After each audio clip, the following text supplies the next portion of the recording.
God's ministry is glorious. That's what the Apostle Paul tells us in 2 Corinthians chapter 3. He begins by saying, "Now if the ministry that brought death, which was engraved in letters on stones, came with glory, so that the Israelites could not look steadily at the face of Moses because of its glory, transitory though it was, will not the ministry of the Spirit be even more glorious?" Compares two different kinds of ministry, the ministry that Moses brought into the world through God, and then the ministry of the Spirit. Now, there's a glorious minister there, Moses. You've looked through the Old Testament, you've seen just how popular and important Moses was. One of my favorite artistic representations of Moses is by Michelangelo, and it's a marble statue. And you look at this statue, and Moses looks glorious. He is powerful. You take a close look at his arms and his hands, and you can see the veins and the muscles on them. It's real life, larger than life. He's enormous, he's huge, he's powerful. And then you take a closer look at Moses, and you even see horns? All right, what's going on there?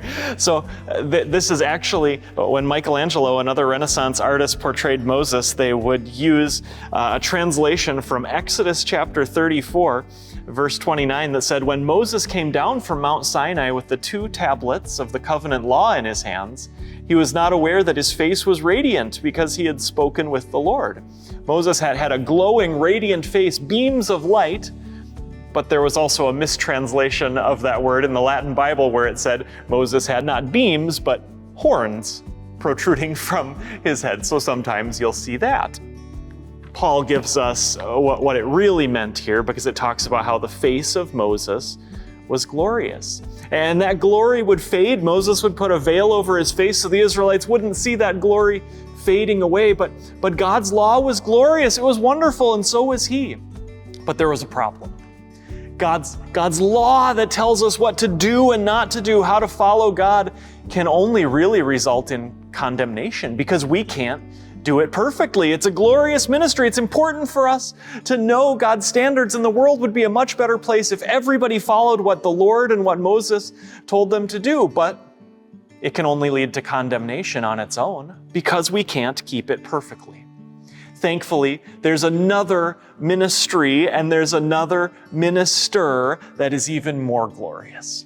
Picture Christ. Picture him, maybe you remember, on the Mount of Transfiguration when he's with Moses, and Jesus lets a little bit of his glory shine through, and his face erupts in light and his clothing is bright. He's glorious. Think of him when he rises from the dead in all of his glory, when he ascends into heaven and now rules over all things. Jesus is the glorious minister who came not just with a message of be better, do better, make this world a better place, but he came with a message of how he's perfectly kept the law of Moses in our place, how he gives us his righteousness, how he transforms us from the inside out with his word of forgiveness and peace. And now, Paul goes on to say that as we are forgiven by Christ, as he's given us his righteousness, not only was Moses transformed, not only is Jesus transformed and we got to see a glimpse of his glory, but we are transformed.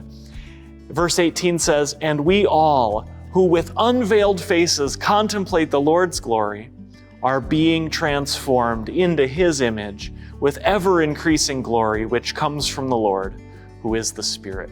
You're transformed from the inside out. It might not always look like it to everyone around you, but God sees you as holy, righteous, and he gives you a glorious ministry to share the good news of Jesus, the gospel. Today's devotion was provided by Pastor Marcus Nelson. You can support Peace Devotions by praying for our pastors, sharing and commenting on our videos, or by visiting peacedevotions.com/donate.